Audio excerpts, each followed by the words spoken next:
Look at that, gave birth, y'all. We got four boys and 3 girls. Or 4 boys and, no, 5 boys and 3 girls, I want to say, because she had 8. So we got 1, 2, 3, 4, 5, 6, 7, 8.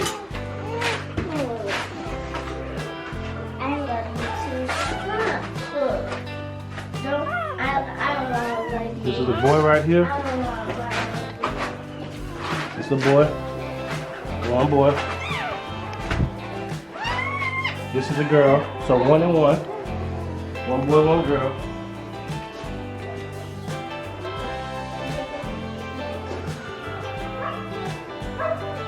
This is a boy. 2 boys, 1 girl. 3 boys, 1 girl.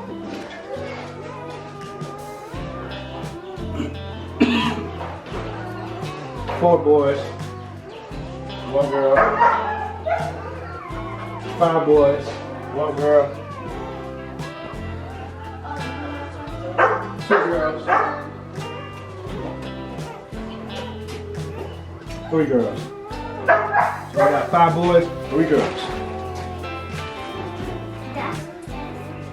That's all the dogs.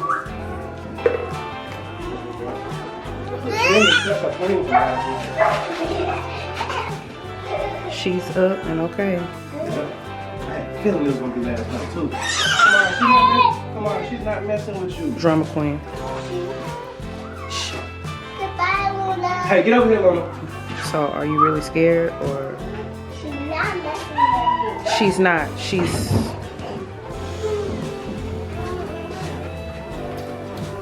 They had they regular black and tan. Regular black and tan. They really might be silverish. Silver or I forget the name of that color. But yeah, they regular color. Yeah, here go my German Shepherd puppies. They are 3 weeks old. Eyes all open. And they all getting up, walking around and stuff. I got pretty much most of them sold. And I'm gonna keep 1 for myself. I'll show y'all which one. But I'm about to take their pictures. You know, just their little professional photos. And I'm gonna talk about whelping, the whelping process with you guys. So stay tuned. What is going on, Sap Gardens family? So let's talk about my experience with whelping a litter of puppies, right? Well, with this litter of German Shepherds, right? Now, just a forewarning, this was an accidental litter. It wasn't an intentional breeding at all. Although our plan, and the plan is to intentionally breed Luna and Chase together, this litter right here was an accident. I didn't really realize that she was in her heat cycle. I think it was maybe like, she was early in her heat cycle. And you know, I was kind of anticipating her heat cycle coming on, but I didn't know it was gonna be this soon. So long story short, I caught them in the back together. They had already locked up and everything. That was the first time that they had locked up. After that, I separated them, and I was in hopes that she wouldn't get pregnant from that. But as we all know, all it takes is 1 time. And so it took 1 time. But luckily she was, and I do not recommend breeding on the first heat cycle at all. I do not recommend that. So I just wanted to put that out there. But you know, all it took was that 1 time. She had a pretty healthy pregnancy. I didn't know she was pregnant or really notice it until maybe like, you know, a month into her pregnancy, right?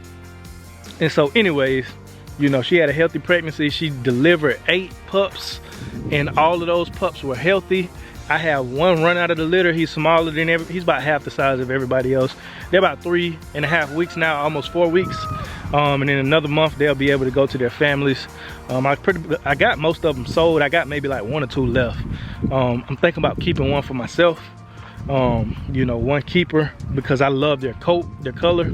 But yeah, so she had 8 puppies. She had 3 girls, 5 boys. All of them were healthy. Man, I praise the Most High that I didn't lose any puppies because, you know, usually the first 2 weeks are the most crucial. And her being young like she is, I was worried that she wasn't going to you know, nursed properly, and I would have to assist her, or maybe have to have some bottle fed babies. But I didn't have to bottle feed any of them. As a matter of fact, they didn't even want the bottle. I would try to, you know, just to kind of jump ahead of it, to kind of supplement, but they wouldn't even take to the bottle. They only would take to her, and you know, she would feed them. Oh man, let me get the camera right. But she would feed them good, man. She would nurse on her own. I didn't have to worry about that. She delivered on her own. I anticipated her due date. I had it set for, I want to say, was it, I forget the exact date. But anyways, I had her due date set, and she delivered 1 day before her due date.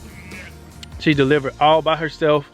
It just so happens that I had got the whelping box and everything set up like literally the day before she gave birth to the pups. So I guess she was just really waiting on that to get her, you know, little nursing area and den together, and a little whelping box together. And a whelping box is just a you know, just a little enclosed area that she can fit in with the pups, that she can nurse them in, and that the pups can be in.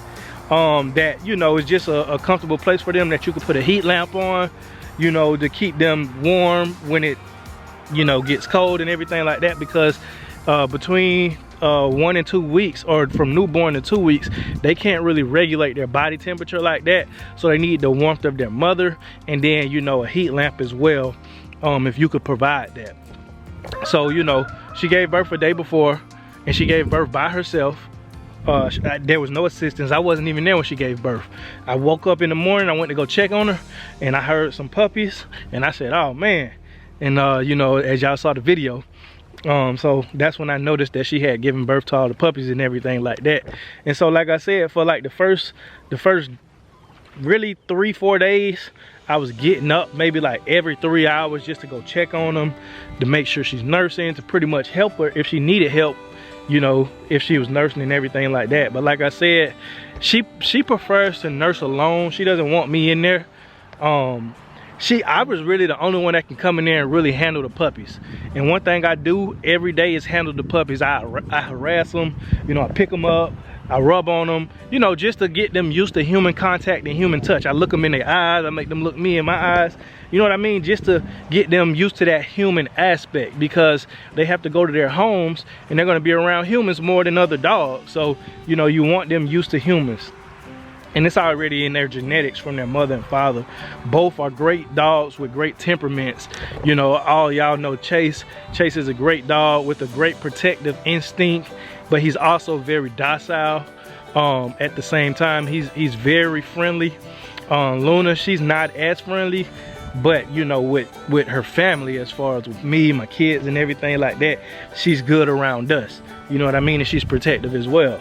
But you know, they both have great temperaments and everything like that. So I don't have to worry about that with the pups.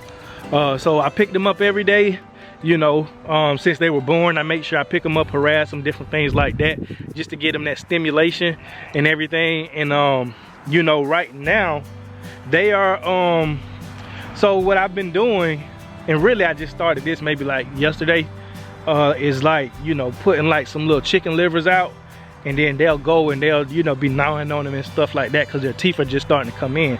So they're starting to gnaw on them and stuff like that, and they some big pups, man. I'm not gonna lie, Luna is feeding them good, and I've been having to feed Luna good because her appetite is just, it's through the roof. I ain't gonna lie. It's like she always acting like she's starving, but I understand it because she's nursing, because pretty much that food gets converted into milk, you know what I mean? So I've been making sure to feed her a lot. You know, I've been really 90% feeding her raw. Now she had a little bit of kibble when she first started nursing, but really I just been feeding her mainly raw.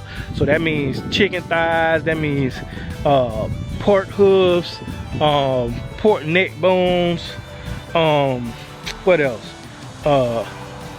Pig ears, you know what I mean? Pretty much gizzards, livers, you know, eggs. I always make sure to get them some eggs because that's high protein. Eggs, I mean, you name it, whatever meat, ground meat, whatever, you know what I mean? But I'm making sure that she's getting, you know, a well balanced. And I also, another thing, if you're planning on feeding raw, you also want to implement some sort of starch or grain. So what I do is I get sweet potatoes. So I boil sweet potatoes, mash them up, and I mix spinach in it, right? And then and what I used to do was I used to put chicken liver in it as well, but right now I just feed them the chicken livers by itself. But what I would do is I would mash the sweet potatoes up, put spinach in there, so that way they're getting that green vegetable, and they're also getting that starch as well. So that's calories plus nutrition plus the meat plus the egg. You know what I mean? It's just a great overall diet. So, you know, I just been having to feed Luna more. Chase, he's picky eater anyways. I don't really have to worry about him, but I also introduced him to the pups as well. And he's very great with the pups. You know what I mean? He's not rough with them at all. He knows they're his pups, you know, so he's, you know, pretty much just gentle with them, if you will. But Luna, she's a great mother so far. But I can't even really say so far. She's a great mother in general. You know, she don't want to be left alone from her pups for too long. You know what I mean? Like when I go in there, so sometimes what I'll do, I'll let Luna out of the room that they're in, and then I'll put her in the backyard, you know, either with Chase, or I just, you know, let her roam or whatever. And then I'll go in there with the pups, just like if I have to deworm them, or, you know, just if I'm harassing them or whatever the case may be. But she is scratching at the door. She just trying to get in there to the pups. You know what I mean? So she's a great mother. Very great protective instincts. Her instincts kicked on like that. Her motherly instincts. So overall, what I will say, man, is that, you know, I was blessed to have a great dog like Luna. So when it came to whelping this litter of puppies, it was very easy on me. I didn't have to eat, although I bought you know, bottles and goat milk supplement, I didn't have to use it. If anything, I add that goat milk supplement with her food, which helps her out. So I didn't have to do that with the pups or anything like that. So, you know, overall, man, it's been a great experience. The pups are growing now. They're growing big. Like I said, they're almost 4 weeks. They'll be 4 weeks in 2 days. And that's when they'll be able to start eating, you know, mush pretty much. I'm gonna start weaning them because they'll be ready to go to their forever homes at 8 weeks. So I pretty much got most of them sold, man. You know, there's some good dogs. And then the overall process, man, it's been good. So my advice to anybody, first and foremost, if you can help it, plan your litters. Plan your litters, track your female's heat cycle.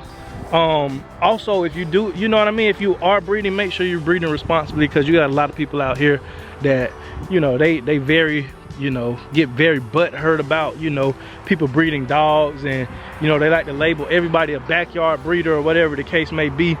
And I understand it on one point, I understand it on one side, but on the other hand, I also just tell people to mind your own damn business, pretty much. Excuse my language. Because with me, for example, right, Luna just had 8 puppies, right? If I didn't sell one of those puppies, I could afford to keep all of the puppies here. You see what I'm saying? So I wouldn't have to surrender them over to animal control. I wouldn't have to, you know, get them euthanized or anything like that.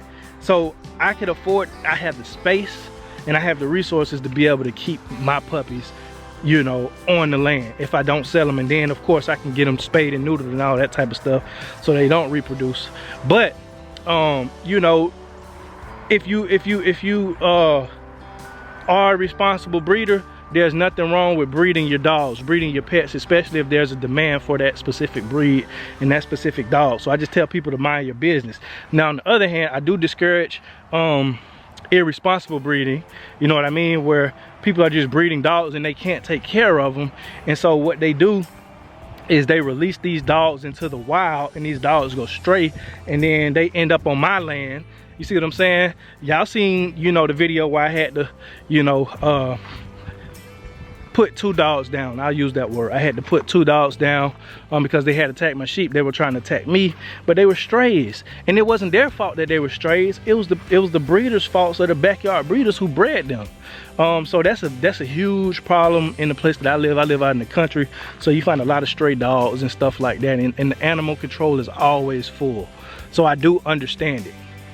But another thing too, when it comes to being a breeder, also if you're going to breed, always make it an option to where if this pet you know, say if this person or this family is buying this dog from you, if they can't afford to take care of it, they should be able to return that dog back, other than taking it to an animal shelter, surrendering it, and getting it euthanized. You see what I'm saying? So that's another thing that I tell each and every person that I'm selling the puppy to is, hey, if you can't afford to take care of this pup, if this pup you feel like isn't a good, you know, dog, is too much dog for you, return them here.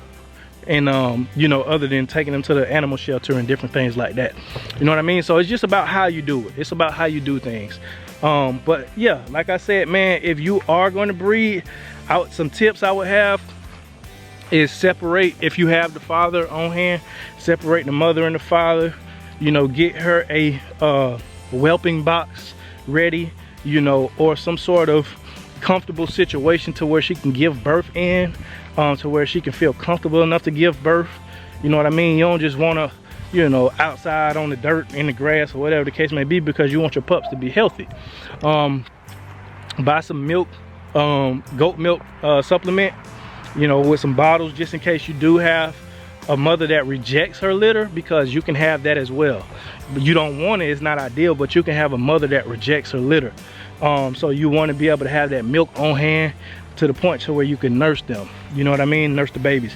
Have a heat lamp as well. Have blankets, gloves, to the point to where when you're handling the puppies, if you have to deliver them, you can pretty much handle the puppies, you know, and be sanitary as well. What's some other things? I mean, oh, it's in another essential thing. It's this book I have called Dog Breeding. I'll link it down in the description. I don't know why this lighting is acting crazy, but I'll link it down in the description. It basically tells you A to Z about breeding dogs, everything you need to know about breeding dogs. So I'm going to link that down below, so it'll tell you like just the different things to look out for, the different signs and all that stuff if things were to go wrong and all that type of stuff. And I would also suggest, you know, having some sort of vet contact, just in case, you know, there's an emergency, you need to take your dog to an emergency vet or whatever the case may be. You need a C-section, you know, you need to have that information. So those are the things that I would suggest for whelping and litter of puppies. And of course, as they get older, it gets easier. Another thing is dewormer.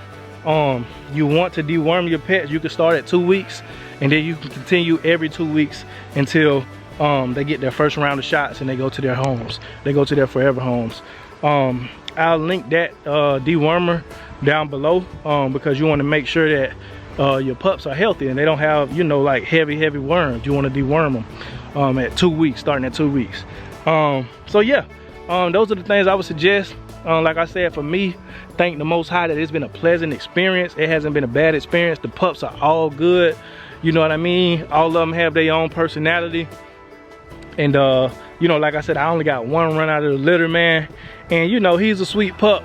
And like my cousin told me, he breeds as well.